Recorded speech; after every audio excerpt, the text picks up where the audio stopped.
Hey guys, welcome to Access Tech Corner episode number 3, where me and the very nicely bearded, trimmed Matt will be going over... Today we are going over smart home integration. So basically how you tie everything in together.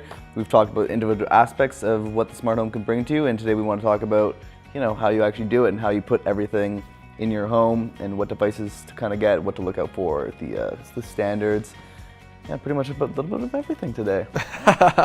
I just want to say I called you bearded trimmed, which is not. It didn't even make sense, but anyway, we'll go with it. It's smart looking. All right, enough bad jokes. What are the different systems and how do they differ? You know what? This confuses everybody, and I think we just need to settle the score once and for all. Yeah. Most people think it's just you just get it and it works, and exactly. There's a little bit more to it. So. Okay, so basically there are two different systems, right? The very vastly different one is the Wi-Fi. Now the reason Wi-Fi is different than all the other systems is because it's extremely power hungry. Okay, so Wi-Fi always, if you buy something that's Wi-Fi, it has to be connected to an outlet because of how much energy it uses. Which is why, typically you saw those HVAC smart devices, they always had to be plugged in. That's why, right? Because the battery would just die immediately.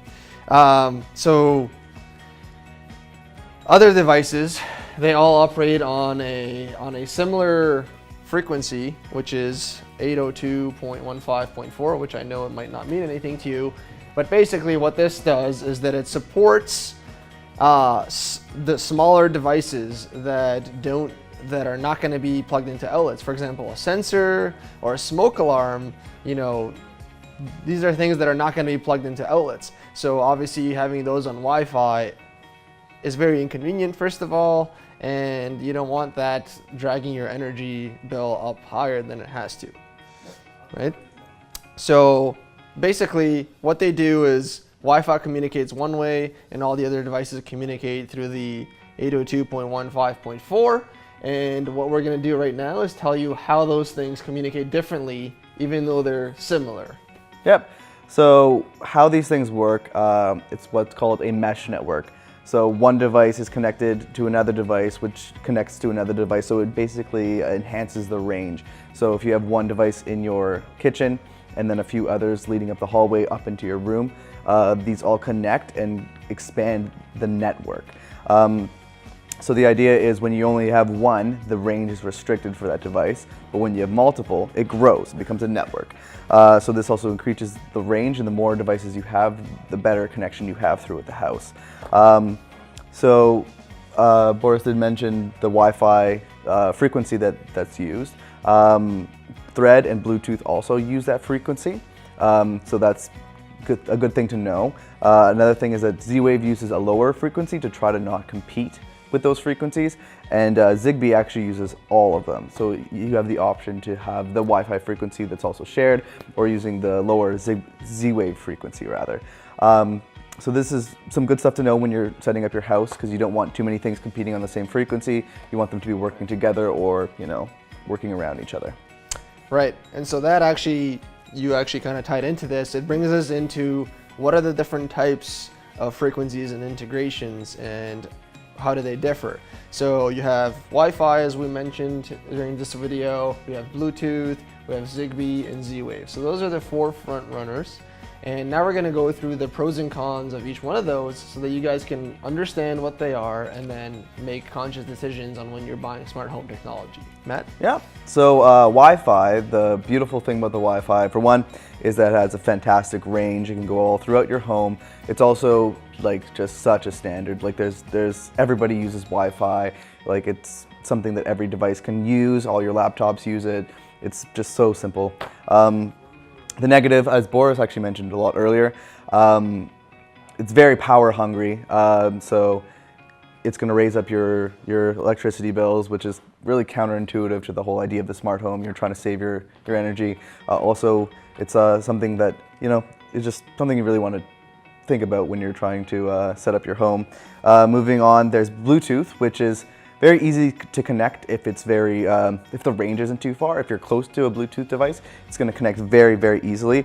It's also very secure, and also the mesh network, I believe that they're building it out now. I'm not sure if it's available yet, but Bluetooth is going to be able to have mesh capabilities very soon, which is great. A negative though is that range.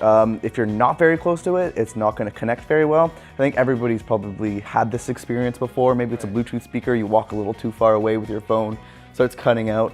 And then also on top of that, sometimes, you know, it just doesn't work like magic Bluetooth.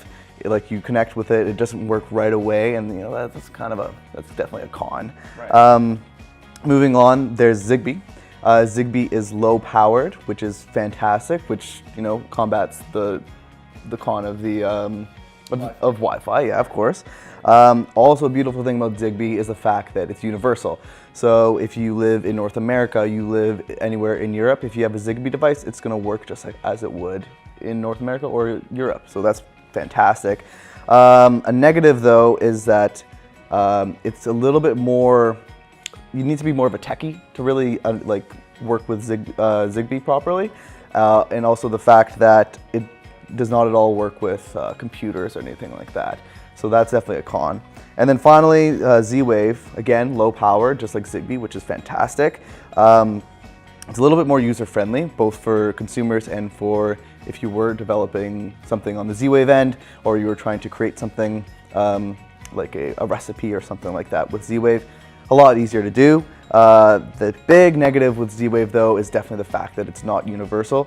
So it uses different frequencies for different regions. So the North American frequency is different than the European frequency, which is different than, you know, all these different regions. You need to have that specific Z-Wave device using that Z-Wave chip for it to work in your region, which is kind of a bummer, right, for sure. Definitely stopping it from being the standard.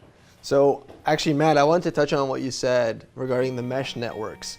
So the good thing about the mesh networks and the way they're building them out, especially for things like Bluetooth, is the more devices you have connected, the more powerful it becomes, right? So for example, if you guys look at that as a con, you know, I only have a few devices and the range isn't that great. Well, if you were somebody looking to invest heavy into smart tech, having multiple devices at once or making those purchases at once is gonna empower that connectivity between all of them. So keep that in mind if your strategy is to start off with a few things or a lot of things. Keep that in mind when you're making that buying decision, right? Definitely. So basically, what I want to go over now is the synopsis for the future of this, right? So there's different standards. We all know that, and we just talked about it, me and Matt, in depth.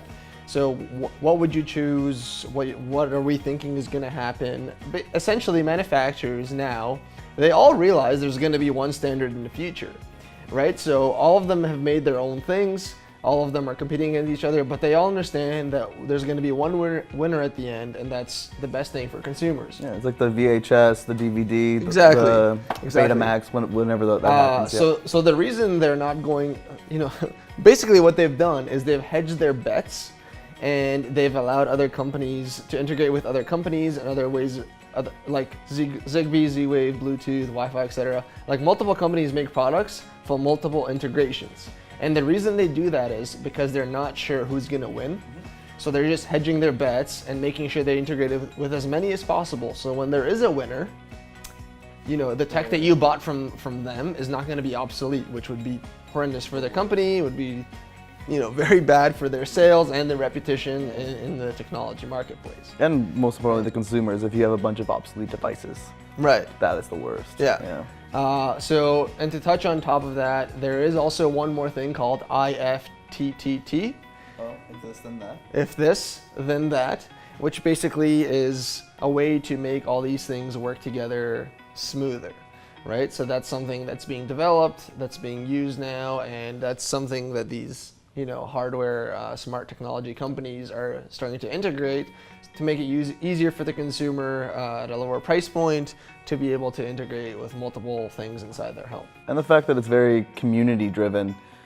People are creating these recipes and then putting them online, and then all you have to do is just plug it in and insert it into your life, and it works just like that. The community aspect is fantastic. So you know what, Matt, I'm gonna put you in the hot seat right now. I feel like I already am. So I'm gonna ask Matt, and then you can ask me back if you want. What's your recommendation? What would you if you had to bet, which one would you bet on? And this is personal opinion. Yeah. Every situation is different, but I just want to see what Matt would do. Honestly, we went over the pros and cons. It's really hard to say.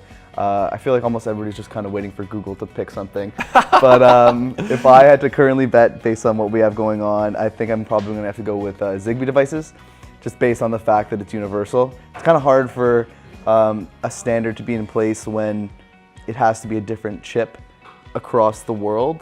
Especially for like manufacturers, like they have to develop so much and they have to put so much more effort into doing that. If there's only one chip that they had to pick, like something like Zigbee, and it worked across the world, that in my mind is what a standard is, not having to have different chips everywhere. Okay. It has to be one. What do you think? You know what? I'm going against Matt on this one. I'm going to go against Matt. I personally would go with, I would bet on Bluetooth, but integrated with a SmartThings, for example, or maybe an Echo, because I feel like that kind of integration has the most upside. It's the least limited. It's already readily available. Most people use Bluetooth for many things already, so they're comfortable with it. And then when you integrate with something like a SmartThings or an Echo, and then the mesh network, I think, is going to be built out, and it's just those signals are just going to get better and better. And I think people are going to have a lot more smart tech in their house. So the more of that they have, the even better that connection gets. So that's what I would bet my money on. Bluetooth makes sense. It's something that everybody already has and they're already comfortable with. Yeah. A lot of people, when you start talking about Zigbee, Z-Wave, it's like... Yeah, it's like this. Yeah. Right. It's like, I just want it to work, you know what I mean? Like Bluetooth. So. Exactly. I think we'll find out in the next couple of years. All right, in 5 years, you guys gotta put your comments in. Actually, you know what? Put your comments in right now. Let us know what you guys think is gonna be the winner. And you know, if I get more votes than Matt, then next episode I'm gonna do something special for you. Yeah. I don't know what that is yet, but we'll figure it out. Yeah, that wraps it up. Hopefully we've demystified a bit of the smart home and made it a little bit easier to figure out which devices to pick. It can get confusing for sure. But yeah, I think that wraps up this episode. Also, make sure you guys subscribe below to our YouTube channel. Every single week we produce an episode just like this for you guys. Education, research, our opinions, etc. And make sure you also go below to our Facebook page where we produce micro content every single day for you guys leading up to our episodes weekly of Access Tech Corner. And so you guys are in touch and always engaged and always up to date with the latest, greatest, smartest, etc. Yeah. All right. See you next time. See ya.